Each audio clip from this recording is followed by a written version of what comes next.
Hi dear students, welcome to Way to Career Psych YouTube channel. நம்ம இன்னைக்கு இந்த வீடியோல எதை பத்தி பார்க்க போறோம்னா நம்மளுடைய TN மெடிக்கல் செலக்ஷன் கமிட்டி சார்பில் நடத்துகிற ஒரு கவுன்சிலிங் ஒரு செப்பரேட் செக்ஷன் பார்த்தோம்னா நிறைய section types of counselling conduct பண்ணுறாங்க.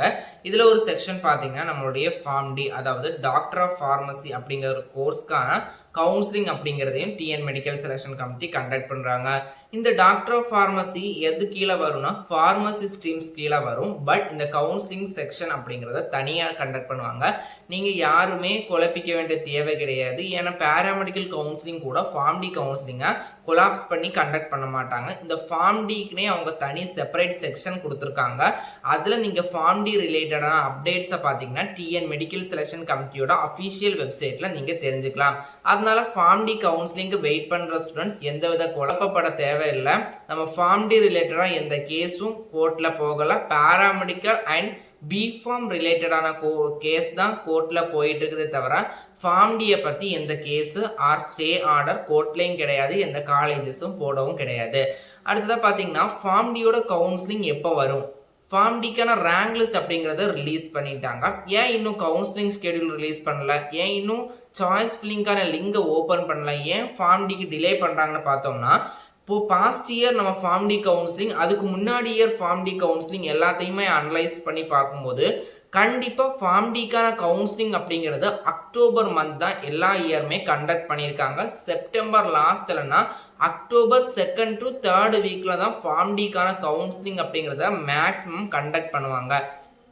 இதில் நம்ம ஒரு தெளிவாக இருக்க வேண்டிய அவசியம் என்னன்னா, ஃபார்ம் டிக்கு கவுன்சிலிங்காக வெயிட் பண்ணுற ஸ்டூடெண்ட்ஸுக்கு ரொம்ப பொறுமை அவசியம். நீங்கள் பயப்பட வேண்டிய தேவையும் கிடையாது. கம்பல்சரி ஃபார்ம் டிக்கு மேக்ஸிமம் அட்டன் பண்ணுற எல்லா ஸ்டூடெண்ட்ஸுக்குமே 99.5% சீட் கிடைக்கும். சாய்ஸ் ஃபில்லிங் பண்ணும்போது ஒரு 37 காலேஜஸ் பார்த்தீங்கன்னா சீட் வேக்கன்சி பாஸ்ட் இயரில் வந்திருக்குது. நீங்கள் ஒரு 25-30 காலேஜுக்குள்ளே கொடுக்கணும்.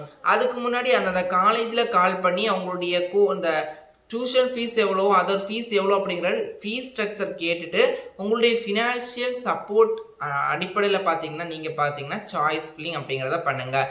அதனால் ஃபார்ம் டிக்கு நிறைய ஸ்டூடெண்ட்ஸ் வீடியோ போடுங்க. ஃபார்ம் டி கவுன்சிலிங் எப்போ வரும், ஃபார்ம் டி கவுன்சிலிங்கை நாங்கள் நம்பி இருக்கலாமா அப்படின்னு நிறைய டவுட் கேட்குறீங்க. கம்பல்சரி நீங்கள் ஃபார்ம் டி கவுன்சிலிங்கை நம்பி இருக்கலாம். ஃபார்ம் டிக்கான கிளாஸஸ் எப்போ ஸ்டார்ட் ஆகும் பார்த்தீங்கன்னா அக்டோபர் லாஸ்ட் இல்லைன்னா நவம்பர் 2nd வீக்குக்குள்ளேயே ஃபார்ம் டிக்கான கிளாஸஸ் ஸ்டார்ட் ஆயிரும். ஃபார்ம் டிக்கான டோட்டல் சிலபஸ் கவரேஜ் ஆகுறதே நவம்பர் மந்த்லேருந்து தான் சிலபஸ் ஸ்டார்ட் ஆகும். அதனால யாரும் ஒரி பண்ணிக்காதீங்க. எந்த காலேஜஸ்லையுமே டீம்டு யூனிவர்சிட்டியை தவிர வேறு எந்த காலேஜஸ்லையுமே ஃபார்ம் டிக்கான கிளாஸஸ் ஸ்டார்ட் ஆகலை. செல்ஃப் ஃபைனான்சிங் காலேஜில் மேனேஜ்மெண்ட் கோட்டாவாக இருந்தால் கூடயே ஃபார்ம் டிக்கான கிளாஸஸ் இன்னும் ஸ்டார்ட் ஆகலை. மேனேஜ்மெண்ட்டில் அட்மிஷன் போட்ட ஸ்டூடெண்ட்ஸ்க்குமே இந்த கவுன்சிலிங்கில் வர ஸ்டூடெண்ட்ஸ் வந்ததுக்கு அப்புறம் தான் 2 பேருக்குமே சேர்ந்து தான் கிளாஸஸ் ஸ்டார்ட் பண்ணுவாங்க. அதனால் ஃபார்ம் டிக்கு வெயிட் பண்ணுற ஸ்டூடெண்ட்ஸ் பார்த்தீங்கன்னா பயப்பட வேண்டிய தேவை கிடையாது, ஒரி பண்ண வேண்டிய தேவை கிடையாது. உங்கள் சைடில் இருந்து போட வேண்டிய இன்வெஸ்ட்மெண்ட் பார்த்தீங்கன்னா பொறுமை அண்ட் ஒரு பாசிட்டிவ் திங்ஸ் அப்படிங்கிறத நீங்கள் போட்டுக்கோங்க. கண்டிப்பாக எல்லாருக்குமே சீட் கிடைக்கும். ஃபார்ம் டி கவுன்சிலிங் அப்படிங்கிறது எல்லா இயருமே டிலேயாக தான் நடக்கும், ரொம்ப லேட்டாக தான் நடக்கும். இந்த இயர் பார்த்தீங்கன்னா நவம்பர் 2nd வீக்குக்குள்ளேயே நீங்கள் காலேஜஸ் போய் ஜாயின் பண்ணிடுவீங்க. அதில் 100% நம்ம பார்த்தீங்கன்னா ஒரு நம்பிக்கையோடு இருக்கலாம். அதனால் ஃபார்ம் டிக்கு வெயிட் பண்ணுற ஸ்டூடெண்ட்ஸ் ஒரி பண்ண வேண்டிய தேவை கிடையாது. எல்லாருமே நம்பிக்கையோடு இருங்க. ஃபார்ம் டி கவுன்சிலிங் கூடிய விரைவிலே நடத்துவாங்க. ஃபார்ம் டி ரிலேட்டடாக எந்த கேசஸ் அண்ட் ப்ராப்ளமும் கிடையாது. ஃபார்ம் டி கவுன்சிலிங் பொதுவாகவே லேட்டாக தான் நடத்துவாங்க. அதனால தான் இந்த இயருமே மெடிக்கல் செலக்ஷன் கமிட்டி அது ரிலேட்டடாக எந்த அப்டேட்டும் இல்லை. நமக்கு ரேங்க் லிஸ்ட் வந்துருச்சு, அப்ளிகேஷன் எல்லாரும் போட்டிருப்போம், எல்லாருமே சாய்ஸ் ஃபில்லிங்க்கும் ரெடியாக இருப்பீங்க. இனிமேல் சாய்ஸ் ஃபில்லிங் லிங்கும் கூடிய சீக்கிரமே ஓப்பன் பண்ணுவாங்க. இந்த இயர்க்கான சீட் வேக்கன்சியும் ஓப்பன் பண்ணுவாங்க.